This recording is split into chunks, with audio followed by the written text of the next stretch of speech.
Yamaha X-Max 300, version Tech. Alors en fait, voilà un scooter qu'on connaît déjà un petit peu, mais voilà surtout un vrai scooter. Voilà un scooter dans ce qu'on entend par scooter, c'est-à-dire un engin polyvalent, capable de vous emmener de la ville à la campagne. On est donc sur un 300 cm3 avec un nouveau moteur Bluecore Euro 5, comme l'ensemble de la production chez pratiquement tous les constructeurs maintenant. Alors, je me suis baladé en ville, je me suis baladé dans la petite ville de Huy, du côté de la Collégiale, que je vous engage d'ailleurs à aller voir, parce que c'est un endroit chargé d'histoire et c'est un très très beau bâtiment, même si je ne suis pas vraiment un homme d'église. Ceci dit, ce X-Max en ville démontre en fait tout son potentiel et tout son côté urbain. Pourquoi ? Parce qu'en fait, on est sur un 300 cm3, on est sur un 300cc volontaire, on est sur un moteur qui prend des tours, on est sur un moteur qui permet de s'extirper de la circulation, qui permet d'être le premier au démarrage lors du feu au passage au vert, qui permet de se faufiler dans tous les petits coins. On a un large guidon pour une belle préhension, ce qui permet d'avoir une grande maniabilité pour se faufiler entre les voitures, pour passer dans les petites rues.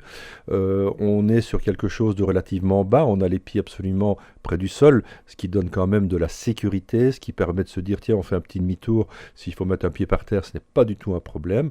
La position de conduite, elle, est très naturelle, avec en fait une position bien droite, protégée par un pare-brise qui, à mon avis, doit très très bien protéger jusqu'aux alentours de 100-120 km/h. Je ne l'ai pas testé sous la pluie, donc c'est un peu difficile de le dire, mais je peux préjuger qu'il est peut-être pas assez large pour bien protéger les épaules lorsqu'il pleut. Par contre, les jambes, elles, sont très très bien protégées par le tablier avant qui, lui, en fait, contient un espace de rangement dans lequel vous pouvez glisser un portefeuille, un téléphone, ce genre de choses.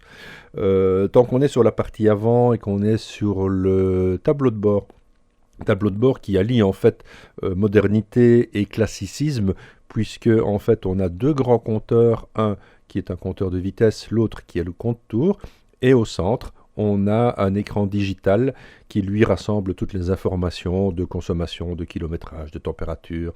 On pourrait souhaiter un écran TFT, un écran digital en tout cas un peu plus lisible.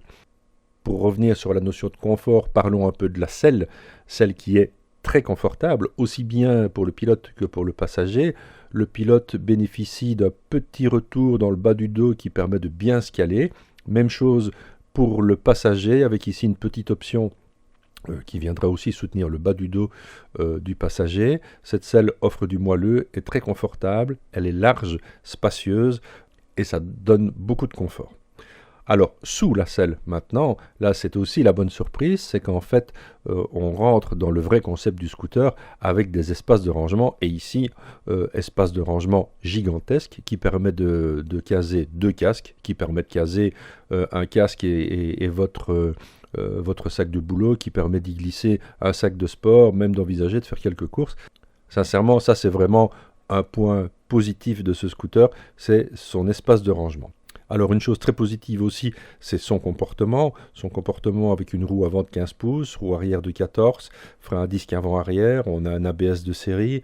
On pourrait souhaiter un amortissement un tout petit peu plus progressif, en tout cas en ce qui concerne la suspension arrière.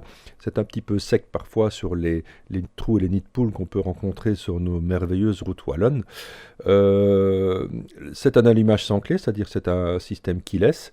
Il y a un système de traction control, donc c'est full sécurité, même si la puissance n'est pas débordante, mais néanmoins c'est un 300 cm3, donc dans certaines conditions d'adhérence précaires, on pourrait se dire que c'est sympa d'avoir un contrôle de traction.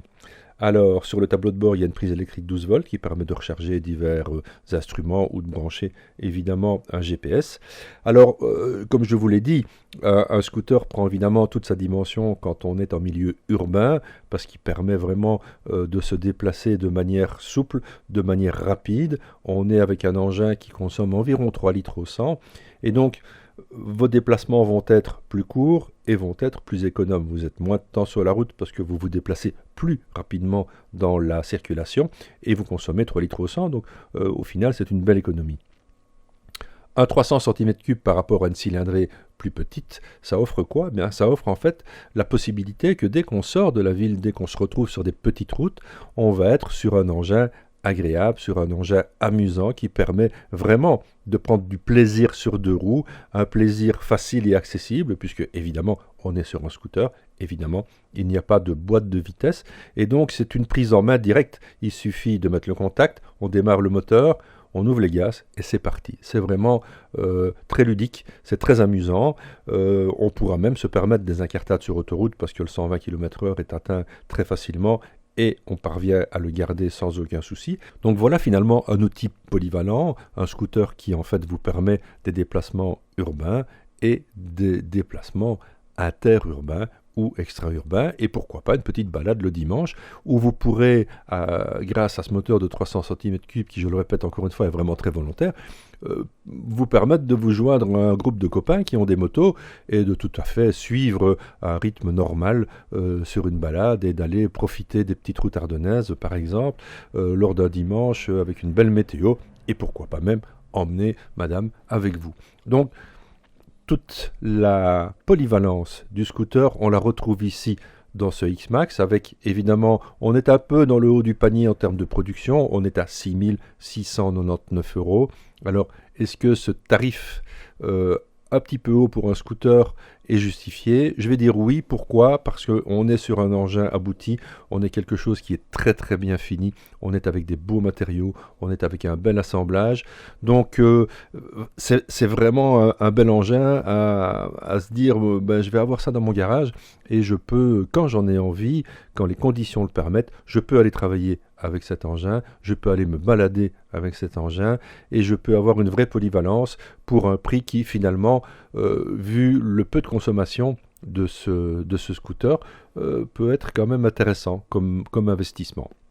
Alors, le scooter, je n'en essaye pas assez en fait, mais chaque fois que j'en essaye un, je suis quand même conquis. C'est un peu un couteau suisse, parce qu'on peut faire beaucoup de choses avec un scooter de ce gabarit, avec un scooter qui donne ce niveau de performance.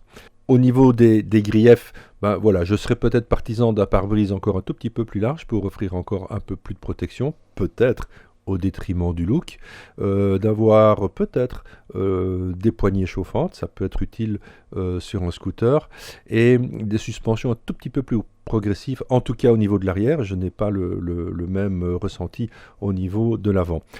Pour le reste, ce sont pratiquement les seuls points négatifs que je peux citer sur ce scooter, parce que je le trouve sincèrement épatant, très amusant, très volontaire, très sécurisant et très confortable.